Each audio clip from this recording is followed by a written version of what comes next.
কি করলেন? সুত গোস্বামী পাদ সনকাদি ঋষিগণকে বললেন যে হে সনকাদি ঋষিগণ, আপনারা অবহিত হয়ে ভগবানের কথা শ্রবণ করবেন। এই যাগযজ্ঞ ক্রিয়া অনুষ্ঠান এর দ্বারা প্রকৃত আনন্দ লাভ হয় না। প্রকৃত আনন্দ যদি পেতে চান তাহলে ভগবানের কথা শ্রবণ করুন। এই জন্য শ্রবণে পরীক্ষিত মহারাজ আর দাস্যে হনুমান, রামচন্দ্র সেবা করে তিনি উদ্ধার হয়েছিলেন। আর পরীক্ষিত মহারাজ ভগবানের কথা শুনেছেন। এই জন্য আমাদের নিখিল শাস্ত্রে বলেছেন, রামায়ণ, মহাভারত, বেদ, বেদান্ত, উপনিষদ, গীতা, ভাগবত, কি বললেন? অনেকে বলেন ভাগবত তো হয়, আমরা তো কিছু বুঝি না। বলেন বুঝতে হবে না, শুনলেই হবে। যেখানে হরিকথা হবে সেখানে দুটো কানকে খোলা রাখতে হবে। দো কান। এক ভক্ত জিজ্ঞাসা করছে, দো কান খোলা হ্যাঁ? আমাদের যদি কোনো প্রয়োজন থাকে, দোকানে যদি যাই আর দোকান যদি বন্ধ থাকে, পাওয়া যাবে কি যাবে না? দোকান খোলা রাখতে হবে। তেমনি ভগবান কৃপা করে আমাদের একটা নয় দুটো কান দিয়েছেন। দো কান। হ্যাঁ, এই জন্য দো কান খোলা রাখতে হবে, তবে হরিকথা পাওয়া যাবে। হ্যাঁ, আর দো কান যদি বন্ধ করে দেন তাহলে হাজার হরিকথা হলো আর প্রবেশ করবে না। যেন দোকান খোলা রাখতে হবে।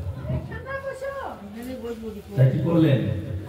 সুত গোস্বামী বললেন, বেশ আপনারা হয়তো শ্রবণ করুন, এই যজ্ঞের দ্বারা আপনারা আনন্দ পাবেন। বলেন না মহারাজ, পাইনি বলেই তো আমরা এইভাবে বসে আছি। তখন তিনি কথা আরম্ভ করলেন। কথা হচ্ছে, তারা শ্রবণ করছে এইভাবে। বর্ণালী বললেন কি, তখনই ভগবানের 24টি অবতারের কথা বললেন। আমরা জানি ভগবানের 10টি অবতার, দশাবতার। হ্যাঁ, জয়দেবের দশাবতার স্তোত্রে সেখানে 10টি অবতারের কথা বলা আছে, কিন্তু ভাগবতে 24টি অবতারের কথা বলা আছে। ভগবানের 24টি অবতার কি কি এইগুলো মনে থাকবে না, কিন্তু শুনলেই হবে, মঙ্গল হবে। আমরা ভগবানের শুধু অবতারে কি কি অবতার তিনি গ্রহণ করেছিলেন সেই অবতারের কথাগুলো শুধু শুনবো। প্রথম অবতার হচ্ছেন চতুষ্ষণ, ব্রহ্মার মানসপুত্র সনক সনন্দন সনাতন সনত কুমার। এরা হলেন ভগবানের প্রথম অবতার। দ্বিতীয় অবতার হলেন বরাহদেব। এই সৃষ্টির সময় এই যে পৃথিবী, যেখানে আমরা মাটিতে বসে আছি না, এটা ছিল না। আমরা স্বীকার করি আর নাই করি, সৃষ্টির প্রারম্ভে এই পৃথিবীটা ছিল জলের তলায়।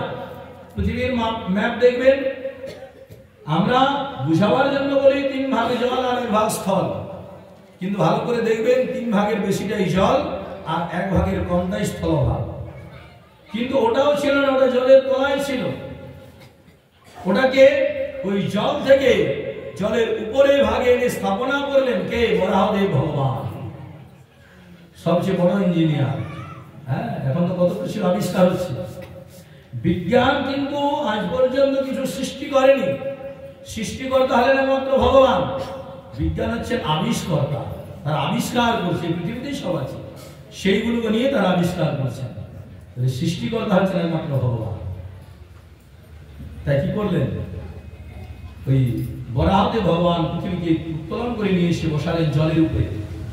আজকে আমরা একটু জমির জন্য ভাই ভাই, হ্যাঁ, আত্মীয় স্বজন বন্ধুর সাথে মারামারি করি, কিন্তু ভালো করে বিচার করে দেখবেন তো এই সম্পত্তিটা আমার বাপ ঠাকুর দাদা আনেনি।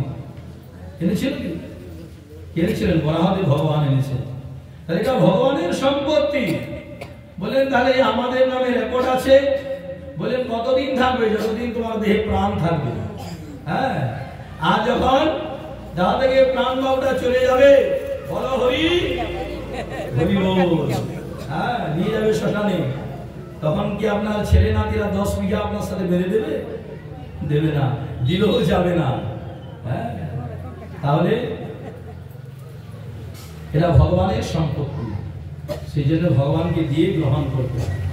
তাই দ্বিতীয় অবতার হলেন বরাহদেব, তৃতীয় দেবর্ষি নারদ, চতুর্থ নরনারায়ণ ভগবান, পঞ্চম কপিল দেব, ষষ্ঠ দত্তাত্রেয়, সপ্তম যজ্ঞ ভগবান, অষ্টমে ঋষভদেব, নবমে পৃথু, দশমে মৎস্য, একাদশে কুর্ম, 12 ধন্বন্তরী। একটা কথা বাইরাচারী ভক্তদের আমি জানি যাই, এটা আমার কথা নয়, শাস্ত্রের কথা।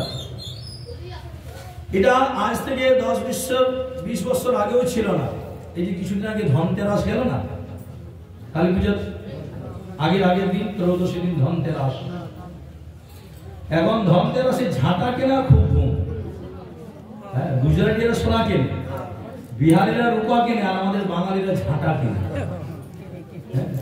কিন্তু কোথাও পাওয়া গেছে কি শাস্ত্রে যে ধন্বন্তরীর দিন, ধনতেরাসের দিন ঝাঁটা কিনতে হয়? কোথাও শাস্ত্রে প্রমাণ করে? ঝাঁটা যে কোনো দিনে কিনতে আপনি পারেন, কিন্তু ভুল করো কোনোদিন ওই ধনতেরাসের দিন ঝাঁটা কিনবেন না, তাহলে ঘরে যা লক্ষ্মী আছে বলে সেটি বিদায় হয়ে যাবে।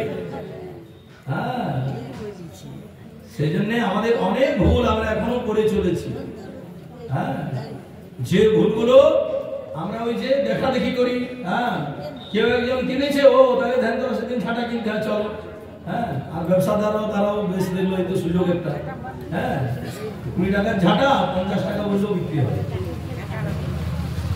যাই হোক, এগুলো নিন্দা নয়, এগুলো আমাদের সনাতনীয় রীতিনীতিগুলো আমাদের জানতে হবে। যেমন দেখবেন এখন, আগে এগুলো শহরের কালচার ছিল, শহরও ছিল না আমাদের ভারতবর্ষে কালচার, এটা নয়, এটা বিদেশীয় কালচার। ছেলে মেয়েদের জন্মদিন হলে এখন কেক কাটা হয়, এটা আমাদের সনাতনীয় রীতি নয়, এটা বিদেশি রীতিনীতি। এখন এগুলো গ্রামে গঞ্জে ঢুকে গেছে। জন্মদিন পালন হচ্ছে, একটা কেক নিয়ে এসে তাকে কাটা হচ্ছে, আর চারদিকে মোমবাতি জ্বালিয়ে দিয়ে, আর কাটার সময় কি করছে, ফু দিয়ে আর মোমবাতিগুলোকে নিভিয়ে দিচ্ছে, দিয়ে বলছে হ্যাপি বার্থডে টু ইউ। আচ্ছা দেখুন দেখি আমরা কোন শিক্ষায় শিক্ষিত? আচ্ছা, প্রদীপ জ্বালালে অর্থাৎ প্রদীপের তাপটা দিলে ছেলে মেয়েদের আয়ু বৃদ্ধি হয়। আচ্ছা, মোমবাতিটা নিভিয়ে দিলে কি করে আয়ু বৃদ্ধি হয়? কমে গেল। এই যদি 80 বছর বয়স হলো, তাহলে ফু দিয়ে তো 40 বছর নিভিয়ে দিলে। হ্যাঁ, এটা আমাদের সনাতনের রীতি নয়। সনাতনের রীতি হচ্ছে ঘিয়ের প্রদীপ জ্বালিয়ে ভগবানকে আরতি করবেন, আর সেই প্রদীপের তাপটা ছেলে মেয়েদের দেবেন, তবে তার আয়ু বাড়বে। মোমবাতি নিভালে আয়ু বাড়ে না, ঘিতে আয়ু বৃদ্ধি হয়, শাস্ত্রের প্রমাণ। হ্যাঁ, আর মোমবাতি আমাদের জ্বালানোর জিনিস না, ওরা অন্য সম্প্রদায়, তারা গিয়ে মাজারে, হ্যাঁ, বা গির্জায়, সেইখানে গিয়ে মোমবাতি জ্বালাবে। আমাদের সনাতনীদের মোমবাতি জ্বালিয়ে ভগবানের নিকটে জ্বালানোর বিধি নেই। আমাদের হচ্ছে হয় সম্ভব হলে ঘিয়ের প্রদীপ দিবেন, না সর্বোৎকৃষ্ট হচ্ছে তিল তেল। এই যেমন এখন কার্তিক ব্রত নিয়ম সভা, তিল তেল দিয়ে প্রদীপ জ্বালিয়ে ভগবানকে আরতি করতে হয়। কিন্তু কখনো ভুল করে সরষের তেলে প্রদীপ দিয়ে আরতি করবেন না ভগবানকে, সরষের তেলে আরতি নিষেধ। আমরা জানি না বলে আমরা এগুলো করি। অনেক অজানা আছে এখন। যেমন আমরা যারা গো মাতা পালন করি, গরুকে আমরা পূজা করি, ফুল দিয়ে আরতি করি, অথচ অনেক ক্ষেত্রে দেখা যায় যে যারা গো পালন করেন জুতো পায়ে ঢুকে গেলেন গরুর ঘরে। আমরা মন্দিরে ঢুকি জুতো পায়ে দিয়ে? ঢুকি না। তাহলে মন্দির যদি কখনো অপবিত্র হয়ে যায়, সেই মন্দিরটাকে পবিত্র করা হয় গোময়, গোচনা, হ্যাঁ, পঞ্চগব্য দিয়ে, অর্থাৎ 5 প্রকারের গোজাত বস্তু দিয়ে। তাহলে কি করে জুতো পায়ে ঢুকছেন? গোয়ালের ঘরে ঢোকা যাবে না, কেন? ভগবানের প্রিয় বস্তু গাভী, গোমাতা। আর নিজেদের এঠো বস্তুটা কখনো গরুকে দেবেন না। কেন না? আপনি পুজো করছেন মা বলে, দেবতা জ্ঞানী, আর নিজের এঠোটা তাকে খাওয়াচ্ছেন। পারবেন মা দুর্গাকে দিতে, শিবকে দিতে নিজের এঠোটা? তাহলে ভুল করে এই কাজগুলো করবেন না তো, যদি কেউ করে থাকেন। কেন? এগুলো অন্যায় এবং অশাস্ত্রীয় কর্ম। তেমনি এই মোমবাতি জ্বালিয়ে জন্মদিন পালন করাটা আমাদের সনাতনের রীতি নয়। পায়েস রান্না করে ভগবানকে ভোগ লাগিয়ে ছেলে মেয়েদের খাওয়াবেন, আয়ু বাড়বে, শরীরে বল বাড়বে। দধি দুগ্ধ ঘৃত নবনী, এইগুলিতে শরীরে বল বৃদ্ধি হয়। হ্যাঁ, ওই আজে বাজে খাবার খেলে শরীরে বল হয় না। অনেকে বলেন যে মহারাজ এইগুলো যদি না খাওয়ায় ছেলেদের তাহলে তো দুর্বল হয়ে যাবে। বলেন না, দুর্বল হবে না, সবল হবে। দুধ খাওয়ান, ছানা খাওয়ান, মাখন খাওয়ান, ঘি খাওয়ান, শরীরে রোগ হবে না, নিরোগ শরীর হবে। আর যত আজে বাজে খাওয়াবেন কি হবে? শরীরে রোগ তৈরি হবে। অল্প দিনের মধ্যে লিভারটা নষ্ট হয়ে যাবে, কিডনি ফেলিওর হয়ে যাবে, আর সর্ব উৎকৃষ্ট রোগ হচ্ছে এখন ক্যান্সার হয়ে যাবে, বাঁচানো যাবে না। হ্যাঁ, সেজন্য প্রথমে আহারটাকে শুদ্ধ করতে হবে। তাই ধন্বন্তরী ভগবান আবির্ভূত হলেন। তিনি হলেন ত্রয়োদশ, এই দ্বাদশ অবতার। ত্রয়োদশ হলেন মোহিনী, চতুর্দশ নৃসিংহ ভগবান, পঞ্চদশ হলেন বামনদেব, ষোড়শ হলেন পরশুরাম, জমদগ্নি রেণুকার পুত্র, 17 নম্বর হলেন ব্যাসদেব, যিনি ভাগবত রচনা করেছেন, ব্যাসদেব ভগবান। আর 18 নম্বর হলেন রামচন্দ্র মর্যাদা পুরুষোত্তম, তিনি হলেন 18 নম্বর অবতার। আর 19 নম্বর অবতার হলেন বলরাম। আর 20 নম্বর অবতার হলেন কৃষ্ণ। অনেক বলেন কৃষ্ণ কি অবতার? এখানে অবতার বলেছেন, কেন কোনো কোনো যদি তিনি অবতার হয়ে আসলেন, কিন্তু এই যে দাপরে এসেছেন কৃষ্ণ, ইনি অবতার নন। কেন পরশ্লোকেই বলেছেন সুত গোস্বামী, এতে চাংসকলা পুংস কৃষ্ণস্তু ভগবান স্বয়ং ইন্দ্রারিবাকুলং লোকং মিলয়ন্তি যুগে যুগে। আমরা দেখবেন অনেক সময় না জেনে না বুঝে আমরা অনেককে ভগবানের আসলে বসিয়ে দিই, কিন্তু তারা কেউ ভগবান নন। শিব বলেছেন, আমি ব্রহ্মা, ইন্দ্র, বরুণ, চতুষ্ষণ, আমরা কেউ ভগবান নই, আমরা ভগবানের অনুজ, অর্থাৎ ছোট। তাহলে শাস্ত্রে ভগবান কাকে বললেন? বললেন একলি ঈশ্বর কৃষ্ণ। ঈশ্বর মানে ভগবান। তাহলে একমাত্র ভগবান হলেন কৃষ্ণ। ভগবান অনেক হয় না, একজনই হয়। হ্যাঁ, তাহলে একলি ঈশ্বর কৃষ্ণ, আর সব ভৃত্য। যারে নাচায় কইছে করে নৃত্য। যাকে যেভাবে ভগবান পরিচালনা করেন সে সেভাবে পরিচালিত হয়। তাই কৃষ্ণ হলেন স্বয়ং ভগবান। তাই কৃষ্ণ হলেন 20 নম্বর অবতার, 21 নম্বর বুদ্ধ ভগবান, 22 নম্বর কল্কি ভগবান, আর 23 নম্বরে হয়গ্রীব, আর 24 নম্বরে হংস ভগবান। এইভাবে 24টি ভগবানের কথা বর্ণনা বলেন। একটু বিস্তারিত ভাগবতে আছে, যদি কখনো আমরা সময় পাই। কেন এগুলো তো একদিন দুই দিনে ভাগবত কথা বলে তো আমরা শেষ করতে পারবো না। কেন অনন্ত দেব অনন্ত বদনে অনন্ত দিন ধরে কথা বলে শেষ করতে পারেননি, আর আমরা 1 ঘন্টা 2 ঘন্টা বলে কি শেষ করবো? হ্যাঁ, তাই গঙ্গা জলে গঙ্গা পূজা, হ্যাঁ, করে আমরা যেটুকু আস্বাদন করতে পারি। তাই কি করলেন? এইভাবে সুত গোস্বামী পাদ শৌনকাদি ঋষিগণের নিকটে বর্ণনা দিলেন। দিতে কি বললেন? যে অবতার বললেন, বলার পরে ব্যাসদেবের দেবর্ষি বা নারদ বিনা যন্ত্রে হরিগুণগান করতে করতে তিনি তো পরিভ্রমণ করেন। তা করতে করতে একবার তিনি সরস্বতীর তীরে বিন্দু সরোবরে গিয়ে উপনীত হয়েছেন, যেখানে ব্যাসদেব তপস্যা করেন, তার তপস্যা স্থল। তো সেইখানে যখন উপনীত হলেন, তা ব্যাসদেবকে দেখে নারদ বলছেন যে আপনাকে এত অপ্রসন্ন লাগছে কেন? মনটা ভার। আপনি জগতের জীবের জন্য এত কিছু করেছেন। কি করেছেন ব্যাসদেব? 18 পুরাণ রচনা করেছেন, মহাভারত রচনা করেছেন। বেদ ছিল একটা, এই একটা বেদকে 4 ভাগে বিভক্ত করেছেন, ঋগ, সাম, যজু আর অথর্ব, 4 ভাগে বিভক্ত করেছেন। এত কিছু করেও কিন্তু মনে আনন্দ পাননি। তখন নারদ বললেন, কি হলো ব্যাসদেব, আনন্দ পাওনি? বলেন না, আপনি যখন কৃপা করে আমার নিকটে এসেছেন, আপনি আমাকে বলুন যে কি করলে আমি প্রকৃত আনন্দের অনুসন্ধান পাব। তখন নারদ বললেন, ব্যাসদেব এইভাবে আনন্দ পাবে না। প্রকৃত যদি আনন্দ তুমি পেতে চাও, তাহলে তুমি আনন্দময় ভগবানের কথা রচনা করো, লিখো। তুমি এত কিছু লিখেছো, কিন্তু আনন্দময় ভগবানের কথা তুমি রচনা করো। ব্যাসদেব বলছেন, নারদ আমি রচনা করব কি করে?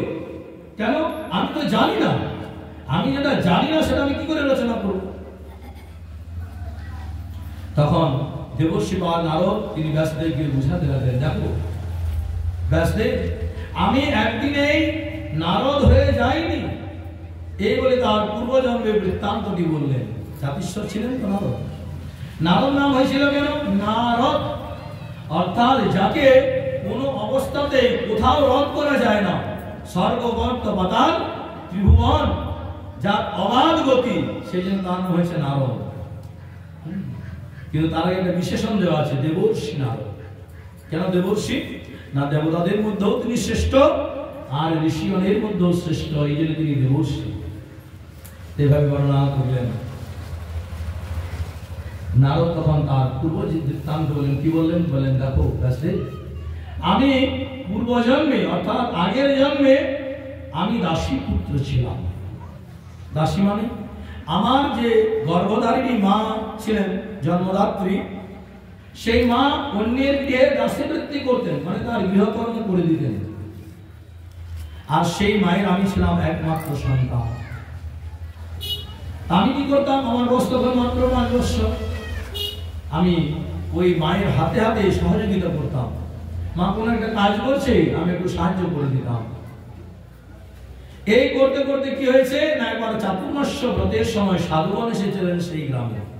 এই যে চাতুর্মাস্য ব্রত শেষ হলো গত একাদশীর দিন, স্বয়ং একাদশী থেকে উত্থান একাদশী, এই 4 মাস ভগবান শয়নে থাকেন। এই জন্য এই 4 মাস কোনো শুভাশুভ কর্ম হয় না, বন্ধ থাকে। উপনয়ন, বিবাহ এইগুলো এখন হচ্ছে, এখন পঞ্জিকাত দিনও ব্যবস্থা হয়ে গেছে, কিন্তু এগুলো আগেকার দিনে ছিল না। কেন? ভগবান যখন শয়নে থাকেন, ঘুমিয়ে থাকেন, তখন শুভ কাজ হয় না। তাই এই সময় কি করেন সাধুরা? না বর্ষাকাল তো, তাই বর্ষাকালে তারা এক জায়গা থেকে আরেক জায়গায় ঘুরে বেড়ান না, এক স্থানে বসে তারা ভগবানের নাম গুলো কীর্তন করে তারা দিন অতিবাহিত করেন। এটা আগেকার দিনের নিয়ম ছিল।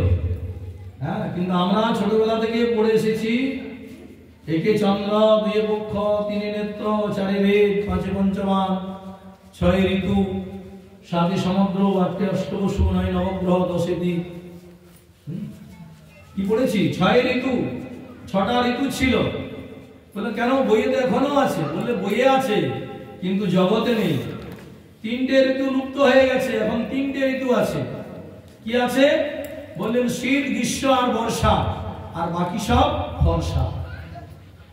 হ্যাঁ, কিন্তু দেখুন, এই তো কদিন আগে এমন বৃষ্টি হলো, বর্ষাকালে বোধহয় এরকম বৃষ্টি হয়নি।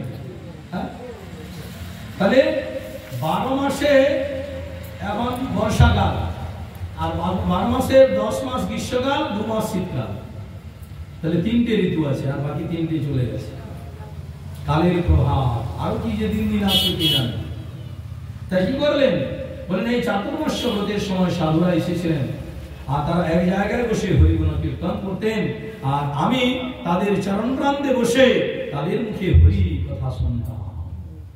এই জন্য সাধু মুখে হরি কথা শুনতে হবে, নাহলে কাজ হবে না। অসাধুর মুখে হরি কথা শুনলে কোনো ক্রিয়া হবে না। আমি হরি কথা বর্ণনা করছি, অন্যকে উপদেশ দিচ্ছি, জ্ঞান দিচ্ছি, অর্থাৎ আমার নিজের মধ্যেই সেগুলি আমি পালন করি না, তার মুখে হরি কথা শুনে কোনো লাভ হবে না। লাভ তো হবেই না, বরং ক্ষতি হবে বলেছে। কি ক্ষতি হবে? বললেন অসাধুর মুখে হরি কথা সর্বোচ্ছিষ্ট যথা পয়। আমাদের কথা নয়, এগুলো মন গড়া কথা নয়, শাস্ত্রের কথা পড়ে দেখবেন, পুরাণের কথা। বলেন অসাধুর মুখে হরি কথাটা হচ্ছে সর্বোচ্ছিষ্ট যথা পয়। পয় মানে দুগ্ধ, গাভীর দুগ্ধ। আপনি বাচ্চা ছেলেকেই খাওয়ান, যুবককেই খাওয়ান, বুড়োকেই খাওয়ান, কি হবে? শরীরে বল হবে, ক্ষমতা হবে, তাই তো? কিন্তু সেই দুগ্ধটা যদি সাপে মুখ দেয়, তাহলে সেটা খেলে আর শরীরে বল হবে? হবে না। কি হবে? প্রাণটাই চলে যাবে। তেমনি হরিকথা যারা হরি ভজন করেন, হরিগুণ কীর্তন করেন, যারা শাস্ত্রের কথা মেনে চলেন, কৃষ্ণা সদ্গুরু চরণাশ্রয় করে মন্ত্র জপ করেন, হরি নাম করেন, কৃষ্ণ কথা আলোচনা করেন, আলাপন করেন, গলায় তুলসী মালা ধারণ করেন, কপালে ঊর্ধ্বপুণ্ড তিলক করেন, বৈষ্ণবের যে রীতিনীতিগুলিকে পালন করেন, তার মুখে শুনলে ক্রিয়া হবে। অবৈষ্ণবের মুখে হরিকথা সর্বোচ্ছিষ্ট যথা পয়। মহাপ্রভু বলে দিয়েছেন, ভাগবত শুনো গিয়া বৈষ্ণবের স্থানে। হ্যাঁ, অবৈষ্ণবের মুখে ভাগবত কথা শুনতে বলেননি, বৈষ্ণবের মুখে বলেছেন। তা বৈষ্ণবকে কি করে চিনব? তো মহাপ্রভুর পরিকল্পনাই বলছেন, বৈষ্ণব হওয়ার মনে বড় ছিল সাধ, কিন্তু তৃণাদপি শ্লোকেতে পড়ে গেল বা বৈষ্ণব হবো এটা মনে ইচ্ছা ছিল, কিন্তু হতে পারলাম না। কেন না, ওই যে শ্লোক বলেছেন যে বৈষ্ণবের চরিত্র কেমন হবে, তৃণাদপি শুনিছে ন তরুরীব সহিষ্ণুনা অমানেন মানদেন কীর্তনীয় সদা হরি। তৃণাদপি, তৃণ মানে ঘাস, ঘাসের চাইতেও সহনশীল হবে। এই যে বর্ষাকালে রাস্তাঘাটে কত ঘাস জন্মায়, আমরা পা দিয়ে মারিয়ে চলে যাই, ঘাসের আর কোনো প্রতিবাদ করে না, মাটির সাথে মিশে যায়। আবার কিছুক্ষণ পরে চলে যাওয়ার পর আবার মাথা তুলে দাঁড়ায়। তাহলে বলেন যিনি বৈষ্ণব হবেন তার সহ্য ক্ষমতা হবে তৃণের চাইতেও, তৃণের মতো বলেননি, তৃণাদপি, দপি শব্দ প্রয়োগ করা আছে, অর্থাৎ তৃণের চাইতেও সহনশীল হবে। বললেন তৃণের মতোই হতে পারলাম না, আর তৃণের চাইতেও বেশি। হ্যাঁ, একটা কেউ গালি দিয়ে, একটা কেউ বাজে কথা বলুক, হ্যাঁ, তখন কি হবে? তখন হাজারটা কি করে তাকে শোনানো যায়?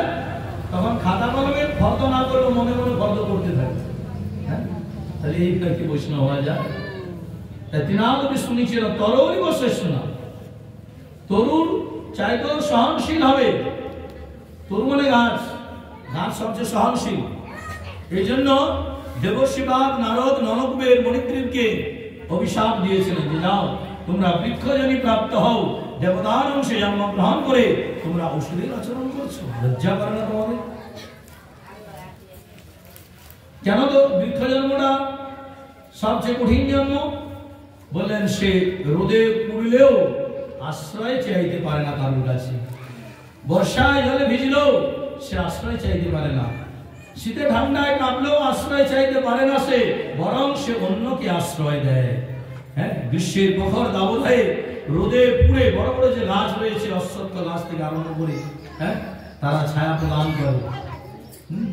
জলে ভিজে ঠান্ডায় কাঁপে, ডালপালা কেটে নিয়ে গেলে, মূল থেকে কেটে নিয়ে গেলেও প্রতিবাদ করতে পারে না। সেজন্য বৃক্ষজনিটা হচ্ছে সবচেয়ে কঠিন জন্ম। তাই সুখদেব গোস্বামী পাদ মহারাজ পরীক্ষিতের নিকটে নামকে গিয়ে বললেন, মহারাজ আপনি অবহিত হয়ে শ্রবণ করুন। এইভাবে দেবর্ষি পাদ নারদ ব্যাসদেবকে বললেন যে প্রকৃত যদি আনন্দ পেতে চাও, আনন্দময় ভগবানের কথা শোনো, রচনা করো তুমি। এই বলে নিজের পূর্বজন্মের বৃত্তান্ত বললেন যে আমি এইভাবে এই 4 মাস ধরে সাধুদের মুখে হরিকথা শুনতাম, আর সাধুরা যখন ভোজন করে উঠে চলে যেতেন তখন তাদের যে উচ্ছিষ্ট স্থানগুলি নিজের হাতে পরিষ্কার করতাম, আর তাদের প্রসাদ আমি খেতাম। মন্দির মার্জন হয় ভজন, সাধু সঙ্গ রুক্ষণ, অজ্ঞান অবিদ্যা পরাজয়। আমরা কি জানি, সকালে স্নান করে আর তিলক করে মালা হাতে নিয়ে সারাদিন হরিনাম করলেই বোধহয় ভজন হয় না, এটা ভজন, কিন্তু এর চাইতো আরো অনেক প্রকারের ভজনের অঙ্গ আছে। কি বললেন? বললেন মন্দির মার্জন। কেউ যদি প্রতিদিন ভগবানের মন্দির, এই যে হরি মন্দির, দুর্গার মন্দির, কেউ যদি প্রতিদিন পরিষ্কার করেন, ঝাড়ু দিয়ে মুছে পরিষ্কার করেন, তাহলে কি হবে? বলে ওটাও একটা ভজন। মন্দির মার্জন হয় ভজন। সাধু সঙ্গ রুক্ষণ, সাধু সঙ্গের কথা তো আছেই, অজ্ঞান অবিদ্যা পরাজয়। এগুলো একদিন 2 দিন নয়, দিনের পর দিন করলে কি হবে না, আমাদের অজ্ঞান অবিদ্যাটা দূরীভূত হয়ে যাবে। সেই জন্য কি করলেন? নারদ বললেন, জানো ব্যাসদেব, এইভাবে 4 মাস যখন অতিবাহিত হয়ে গেল, আমি তো দেখলাম যে সাধুরা তাপ পারবেন না, 4 মাস হয়ে গেছে, এবার তারা চলে যাবেন। তারা যখন চলে যাচ্ছেন, আমি ছুটে গিয়ে তাদের চরণ প্রান্তে প্রণাম করে বললাম যে হে সাধুগণ, আপনারা যখন চলেই যাবেন কৃপা করে আমাকে সঙ্গে করে নিয়ে যান। সাধুগণ তখন বললেন, হে বালক, আমাদের ইচ্ছা থাকলেও তোমায় আমরা এখন নিয়ে যেতে পারবো না। কেন? আমার কি অপরাধ? বলে তোমার কোনো অপরাধ নেই। তাহলে বলেন, দেখো বালক, তোমাকে নিয়ে যাবো কি করে? কেন? বলে তোমার গৃহে এখন তোমার গর্ভধারিণী মা জননী রয়েছে, মায়ের সেবা করো। এইগুলো হচ্ছে শাস্ত্রীয় শিক্ষা। যতদিন বৃদ্ধ পিতামাতা থাকবে, সন্তান তার সেবা করবে। হ্যাঁ, বৃদ্ধ পিতামাতাকে ঘরে ফেলে দিয়ে আপনি বৃন্দাবনে গেলেও ভগবানকে পাবেন না, তো সোজা নয়। হ্যাঁ, পাওয়া তো দূরের কথা, ভগবান তার দিকে ফিরেও তাকান না। কেন? পিতামাতা হচ্ছেন প্রথম গুরু। হ্যাঁ, কিন্তু এমন একটা যুগের সন্ধিক্ষণে আমরা এসে উপনীত হয়েছি, এখন বৃদ্ধ পিতামাতাকে এখন আমাদের বোঝা বলে মনে হয়। হ্যাঁ, যে ওরা বোধহয় বোঝা, কিন্তু পিতামাতা তো কখনো সন্তানকে বোঝা বলে মনে করে না। হ্যাঁ, করে। মা কি করে? মা সন্তানকে তার জীবনের সর্বস্ব দিয়ে তিনি তাকে আগলে রাখেন, বড় করেন, মানুষ করেন। হ্যাঁ, কিন্তু দুঃখের বিষয়, মা জন্ম দেন ঠিকই, কিন্তু আমাদের মানুষ করতে পারেন না। হ্যাঁ, যদি মানুষ করতে পারতেন তাহলে আমরা তাদেরকে অশ্রদ্ধা করতাম না, অভক্তি করতাম না, তাদেরকে অবজ্ঞা করতাম না, তাদেরকে শ্রদ্ধা করতাম। আপনাদের এই পাড়াচারি কি পুরুলিয়া জেলা?